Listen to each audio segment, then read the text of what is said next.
आज हम लोग देखेंगे क्या है आपके महिला पर्यवेक्षक में जो सिलेबस है शब्द रचना और शब्द के भेद, ठीक, जिसमें लिखा है तत्सम, तद्भव और देशज विदेशज। तो हम लोग देख रहे हैं शब्द भेद के बारे में कि क्या है एक्चुअल में शब्द क्या है, उसके बाद देखेंगे आगे धीरे धीरे ना क्लास कंटिन्यू। तो सबसे पहले आपका शब्द भेद, तो याद रखना है शब्द भेद में इसकी परिभाषा की बात की जाए। शब्द भेद की परिभाषा में हम शब्द की परिभाषा देख रहे हैं पहले ना, शब्द की परिभाषा। तो ध्वनियों के मेल से बने सार्थक क्या है, वर्ण समुदाय को क्या कहते हैं, शब्द कहते हैं। ध्वनियों के मेल से बने सार्थक वर्ण समुदाय को शब्द कहते हैं। सीधा सीधा क्वेश्चन पूछा है कई बार व्यापम में, उसी को यहाँ पर लिखा गया है, इस चीज़ को याद रखना। और व्यापम क्वेश्चन को क्या करता है, रिपीट करता है। प्रकार की बात किया अगर आपको पूछ देगा शब्द के कितने प्रकार होते हैं, तो दो प्रकार होते हैं, एक सार्थक शब्द होता है, एक निरर्थक शब्द। सार्थक शब्द की बात की जाए, अगर मैं पानी लिखूं तो क्या है आपका सार्थक शब्द है, और इसी को मैं नापी लिख दूंगा तो ये कोई शब्द नहीं है। तो समझे आप लोग, सार्थक शब्द ठीक, और एक निरर्थक शब्द। शब्द के कितने प्रकार, दो प्रकार। आगे चलते हैं, वर्गीकरण की बात की जाए। शब्द का अगर हम वर्गीकरण करें, जिसको बार बार क्वेश्चन के रूप में पूछता है, वर्गीकरण में याद रखना है आपको, व्युत्पत्ति के आधार पर शब्द के भेद होता है और रचना और बनावट के आधार पर शब्द के भेद देखते हैं। एक व्युत्पत्ति के आधार पर और एक रचना और क्या है बनावट के आधार पर। अब बात की जाए व्युत्पत्ति के आधार पर, सिलेबस में लिखा है आपके, तो चार प्रकार पहले याद रखना है, कितना, चार, ठीक। अब चार में कौन कौन सा है, तत्सम, तद्भव, देशज, विदेशज। क्वेश्चन नंबर एक, व्युत्पत्ति के आधार पर शब्द के कितने भेद होते हैं, तो आपको लेना है चार।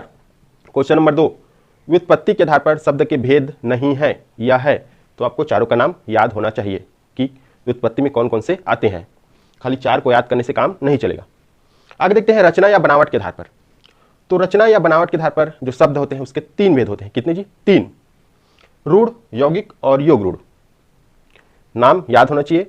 पहला क्वेश्चन, रचना या बनावट के आधार पर शब्द के कितने भेद होते हैं, तो आपको तिल लेना है। दूसरा क्वेश्चन, रचना या बनावट के आधार पर निम्नलिखित में से कौन से जो शब्द है या कौन जो है इसके प्रकार में नहीं आता या आता है।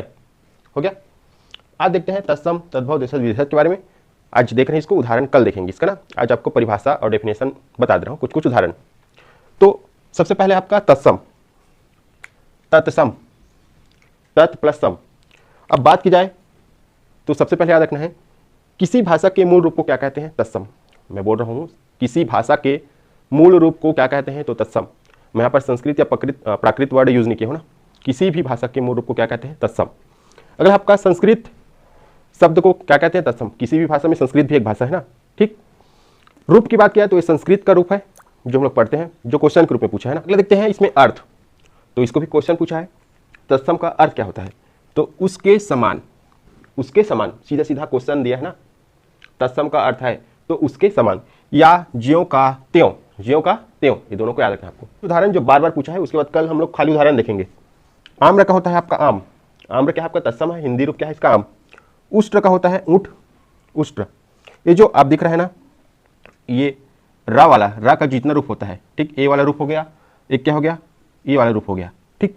और ये क्या है, एक ट्रा वाला रूप हो गया, तो एक क्या होता है, तत्सम होता है। इस चीज को याद रखना है और कल और बताऊंगा। फिर क्या है, चुल्ली, ठीक, ये क्या है, इसका अर्थ चूल्हा होता है। एक चीज और याद रखना है आपको, जैसे कि पिछले बार क्या है आपके शिक्षक भर्ती का एग्जाम हुआ था, उसमें दिया था 19 वाले में, चुल्ली शब्द जो है कौन से शब्द है, तत्सम है, तद्भव है, देशज है, विदेशज है, ठीक। तो चुल्ली कौन सा शब्द है, तो इस प्रकार के भी क्वेश्चन देता है, तो आपको चयन करना रहेगा। तो चुल्ली क्या है आपका, तत्सम है, इस चीज को भी याद रखना है आपको। चंचू का चोंच होता है। त्वरित, त्वरित का क्या होता है, तो त्वरित का होता है तुरंत, क्या होता है, तुरंत। फिर होता है आपका ऊर्ध्वतन का क्या होता है, उपटन।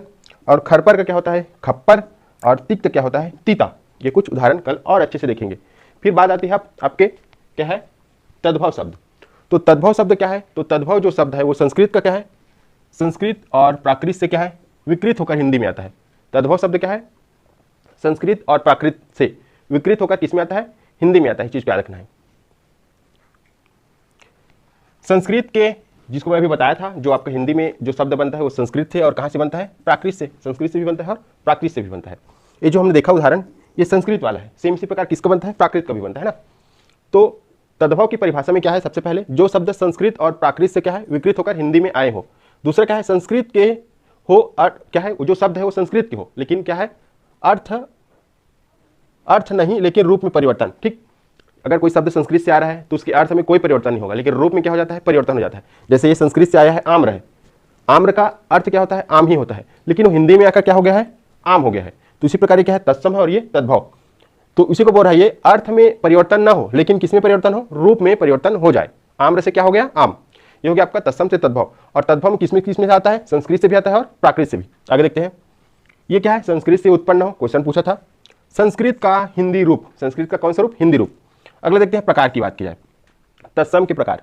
तो आने वाले के अर्थ में देख रहे हैं हम लोग, दो प्रकार होता है, एक संस्कृत से आने वाले क्या है तद्भव शब्द, और एक प्राकृत से आने वाले तद्भव शब्द। तो देख लीजिए इसके कितने प्रकार, दो। अब कुछ उदाहरण है, अग्नि से क्या बना आपका, आग बना है, और वत्स से क्या बना है आपका, बच्चा, और सेम इसको भी आप ले सकते हो। अब आती है देशज। तो देशज क्या है, देशा शब्द। देशा शब्द को सीधा पूछते हैं निम्नलिखित में से कौन सा देशा शब्द है या नहीं है, इस प्रकार से क्वेश्चन ज्यादा पूछता है। तो जिसकी उत्पत्ति का पता न चले, क्या जी, उत्पत्ति का पता न चले, तो क्या है आपका देशज। कुछ उदाहरण है, तेंदुआ है, चिड़िया है, ठेठ है। इसको रट्टा मारना है सीधा सीधा ना, यहाँ पर आपको याद रखना है। खिड़की है, लोटा है और डिबिया है। आप इसको ट्रिक बनाना चाहो तो ट्रिक बना सकते हो आपके हिसाब से।